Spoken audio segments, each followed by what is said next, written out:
Saúdo os amados irmãos da congregação presbiteriana fundamentalista em São José do Egito, como também os nossos irmãos do campo missionário na cidade de Teixeira, Paraíba. Que o Senhor possa estar abençoando cada um de vocês. E também eu saúdo com a graça e a paz os meus amados irmãos e amigos do Facebook, como também aqueles que nos assistem pelo canal Graça Maravilhosa. Que a graça de Deus seja com todos. Quero também convidar a você que ainda não se inscreveu em nosso canal Graça Maravilhosa, que possa se inscrever, pois aí você estará sendo atualizado dos conteúdos que nós estamos colocando no canal. Eu gostaria de fazer uma breve reflexão a respeito da situação em que nós estamos vivendo em nosso dia a dia. Sabemos que a nossa vontade, queridos irmãos, está na igreja, junto com os irmãos, adorando em comunhão, pois fomos acostumados a isto. E quando chega um domingo e não tem culto na igreja, ficamos apreensivos. E tenho notado alguns irmãos, alguns colegas pastores, essa apreensão, essa ansiedade por abrir a igreja, por estar no templo, e esse apego ao templo. Nós vivemos dias, irmãos, em que as coisas estão difíceis. Nós vivemos dias ameaçadores. Tenho observado que muitos anos atrás a igreja ela foi perseguida e os irmãos, nossos irmãos primitivos, eles procuravam se esconder para adorar a Deus, até mesmo em catacumbas, mas eles continuavam adorando a Deus. Mas pensando sobre isto, sobre estar na igreja em culto solene ou não, me veio o pensamento: onde é que os irmãos da igreja lá em Atos, que é revelado em Atos, eles adoravam? Existia cada um templo para adorar a Deus? Como é que eles faziam isso? Primeiro observamos que a fidelidade ela continuava, eram fiéis a Deus. Segundo, eram pessoas que buscavam a Deus em oração. Em terceiro lugar, observamos que muitas reuniões eram realizadas nos lares. Se hoje ficarmos sem os templos, vamos deixar de ser crente? Deixar de adorar a Deus? O que é que vamos fazer? Se hoje ficarmos sem o local de culto? É claro, meus amados, que nós temos que fazer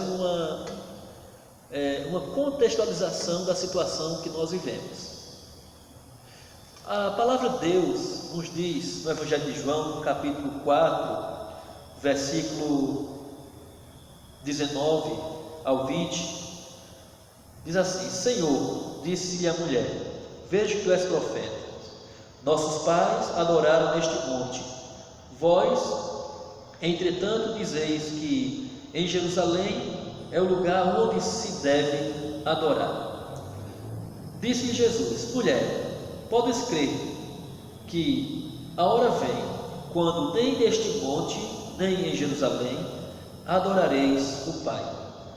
Vós adorais o que não conheceis. Nós adoramos o que conhecemos, porque a salvação vem dos judeus. Mas vem a hora, e já chegou, em que os verdadeiros adoradores adorarão ao Pai em espírito e em verdade, porque são estes que o Pai procura para seus adoradores. Então vemos aqui nesse texto a seguinte verdade. A mulher pergunta para Jesus: onde é que nós devemos adorar? Vocês dizem que são judeus? Ela era samaritana, mas ela diz: vocês judeus dizem que devemos adorar no templo de Jerusalém. Nossos pais adoram aqui. E Jesus diz: olha, mulher, o local não importa. Veja o que Jesus diz, queridos: mulher, podes crer que a hora vem, quando nem neste monte, nem em Jerusalém adorareis ao Pai. Então veja que Jesus diz: olha, tem um templo em Jerusalém? Tem. Os judeus procuram adorar lá? Procura. Mas vai chegar o dia, vai chegar a hora em que nem lá e nem aqui no monte, em Samaria, vão procurar adorar o Pai. Sabe por quê? Porque o Pai procura verdadeiros adoradores que o adorem em espírito e em verdade. A pergunta é: nesses dias que estamos em casa, nós temos orado ao Senhor? Nós temos lido a palavra de Deus? Nós temos refletido nas mensagens que temos postado através dos vídeos? Alguns colegas têm feito live pelo Facebook. Nós temos refletido naquilo que está sendo pregado? Ou nós estamos ainda presos com a nossa mente no templo e que só vamos ser crentes no templo? O templo não importa. Jesus diz: não importa o templo de Jerusalém, não importa o monte em Samaria, mas o que o Pai procura é que os verdadeiros adoradores adorem ao Pai em espírito e verdade. Então, queridos, ansiamos muito poder voltarmos às nossas igrejas, poder ver os bancos com os irmãos orando, glorificando, louvando ao Senhor. Mas no momento nós somos impedidos, infelizmente. Mas somos convidados e convocados pelo Senhor a fazermos nosso serviço de culto em nossos lares, a buscarmos a face de Deus em nossos lares. Talvez o Senhor Jesus, Ele queira nos mostrar algo. Talvez, queridos, o Senhor tenha rejeitado muitos cultos que são prestados de forma insolente, de forma irreverente, e Deus não tem aceito esse tipo de culto. Talvez é uma hora da igreja parar e refletir se o nosso culto, se o culto que nós prestamos ao Senhor em nossas igrejas, Deus está aceitando, Deus está recebendo. Precisamos, amados irmãos, pensar nisto. Será que o Senhor está aceitando a minha oração, a minha adoração, o meu louvor, o louvor que eu canto? Será que eu tenho me dedicado ao Senhor? Será que eu tenho zelo, não apenas pelas quatro paredes do templo, mas pela obra de Deus?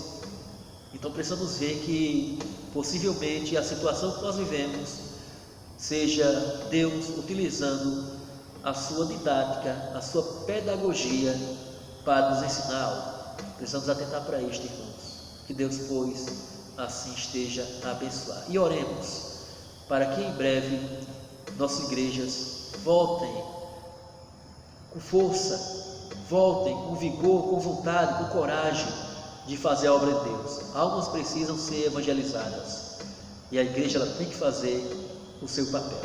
Que Deus assim nos abençoe.